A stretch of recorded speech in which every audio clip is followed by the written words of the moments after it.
বৃষ্টি আর পাহাড়ি ঢলে আবারও আতঙ্ক বাড়ছে সুনামগঞ্জ ও সিলেটে। সুখবর নেই পানি উন্নয়ন বোর্ডের কাছেও। তারা বলছে আগামী ২৪ ঘন্টায় অবনতি হতে পারে জেলা দুটির বন্যা পরিস্থিতি। এছাড়া কুড়িগ্রাম, গাইবান্ধা, লালমনিরহাটেও প্রায় সব নদীতে বাড়ছে পানি। মঙ্গলবার রাত থেকে বুধবার সকাল পর্যন্ত দফায় দফায় বৃষ্টি হয় ভারতের মেঘালয় ও সিলেট অঞ্চলে। এরই মধ্যে সুনামগঞ্জ সদর, দোয়ারাবাজার, ছাতকের খাসিমারা ও চেলা নদীর পানি বেড়ে নিম্নাঞ্চলের নতুন নতুন এলাকা প্লাবিত হচ্ছে। সুনামগঞ্জে চতুর্থ দফা বন্যার পানি এখনও পুরোপুরি নামেনি। সিলেটেও কিছু এলাকা প্লাবিত রয়েছে, ফলে নতুন করে পানি বাড়ায় আতঙ্কে আছেন জেলা দুটির মানুষ। মাল সামানা যেটা আছে এটা নষ্ট হয়ে গেছে, এখন কি আমরা খাইমু না কিস্তি দিমু না মাল সামানা আমরা জুগাইমু। আমার এই দেওয়ালটায় পানি ভিজিয়া গুড়িটা নরম হয়ে গেছে। এখন রাতের বেলা সারা রাত আমি জাগিয়া থাকি বাচ্চা কাচ্চা নিয়া।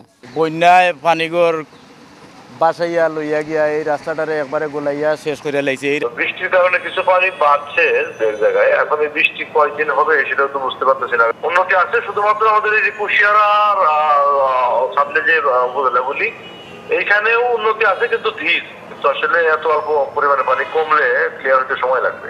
৫-৭ সেন্টিমিটার পানি কমেছে গতকাল থেকে। লালমনিরহাটে তিস্তা ও ধরনা নদীর পানি বইছে বিপদসীমার ওপর দিয়ে, যাতে নতুন করে প্লাবিত হয়েছে ১০টি গ্রাম, পানিবন্দী হয়ে পড়েছে ৫,০০০ পরিবার। না পাই ভাল খাবার, না পাই কোনো খাবার, পাক শাক করার অসুবিধা, খুবই অসুবিধাতে আছে।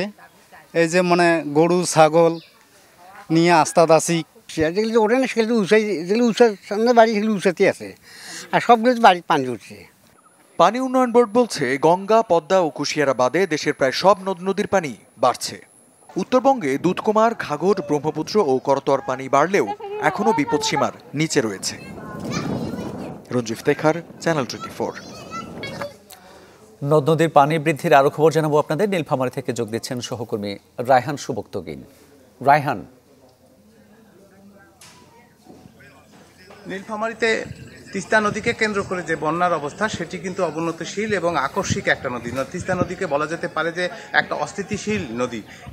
এখনই খুব আকস্মিকভাবে এর পানি বেড়ে যাচ্ছে, আবার কখনো কখনো এই পুরো মাস জুড়ে কখনো কখনো খুব আকস্মিকভাবে পানি নেমে যাচ্ছে। ফলে তিস্তা নদী একই সঙ্গে নিজেই যেমন অস্থিতিশীল, সেরকম এখানকার মানুষের জীবন এবং জীবিকা সবগুলোকেই অস্থিতিশীল করে তুলেছে। তিস্তা নদীর পাশাপাশি আমি যদি বলি আজকের তিস্তা নদীর অবস্থাটা যদি বলি, যে আজকে সকালবেলাতে 6টা থেকে 9টা পর্যন্ত তিস্তা নদীর পানি কিন্তু বিপদসীমার অনেকটাই নিচে ছিল। 12টা নাগাদ এটা বিপদসীমার ছুঁই অবস্থা ছিল, এবং এখন তিস্তা নদীর পানি বিপদসীমার বেশ খানিকটা উপরে। এবং পানি উন্নয়ন বোর্ড বলছে যে তাদের পানি বৃদ্ধি, তিস্তা নদীতে পানি বৃদ্ধি বেড়েই চলছে, তিস্তা নদীতে পানি বেড়েই চলছে। তিস্তা নদীর পাশাপাশি অন্যান্য যে ছোট ছোট নদ নদী রয়েছে, সেই ছোট ছোট নদ নদী, যেমন আমি এই মুহূর্তে দাঁড়িয়ে রয়েছি দেওনাই নদীতে, পাশাপাশি আমি কিছুক্ষণ আগে শালকি নদী দেখেছি, চারালকাটা এবং অন্যান্য 2-1টা নদী দেখেছি। সেগুলো ছোট ছোট নদীগুলো কিন্তু একদম ভরে গেছে, এবং পার্শ্ববর্তী যে এলাকাগুলো সেগুলো সেগুলোতে কিন্তু উপচে পড়েছে পানি। এর ফলে কিছু কিছু সবজির ক্ষেত নষ্ট হয়েছে, কারো কারো ঘরবাড়িতেও একটু একটু পানি ঢুকেছে, গাছপালার ক্ষয়ক্ষতি কিছু হয়েছে। আমি যে জায়গাটা দাঁড়িয়ে রয়েছি, এটি হচ্ছে গঙ্গা মাতা একটি মন্দির আছে। মন্দির কর্তৃপক্ষ কিছুক্ষণ আগে আমাকে বলছিল যে এখানে জিও ব্যাগ ফেলবার কথা ছিল, জিও ব্যাগ ফেলেননি হচ্ছে পানি উন্নয়ন বোর্ড। তাদের এইটি ধ্বংস হয়ে যাচ্ছে। গতবার এরকম ছিল, কিছুক্ষণ আগে আমি একটা শ্মশান দেখেছি, সেটারও অবস্থা সেরকম। সেটার তারা রক্ষার জন্য নানা রকম ইট পানি ফেলছে, কিন্তু কোনোভাবেই কোনো কিছুতে কাজ হচ্ছে না। এই ছোট ছোট নদীগুলোর এই নীলফামারী জেলায় স্বাভাবিক বৃষ্টিপাত জুন মাসে হওয়ার কথা ছিল 381 মিলিমিটার, কিন্তু এই মাসে বৃষ্টিপাত ইতিমধ্যে 717 মিটার হয়ে গেছে। ফলে এই দ্বিগুণ প্রায়, এইটার কারণেই বন্যা হয়েছে। এই ছিল নীলফামারী থেকে বন্যার পরিস্থিতি। মামুন, ধন্যবাদ আপনাকে। নীলফামারী থেকে জানাচ্ছিলেন সহকর্মী রায়হান সুবক্তগিন।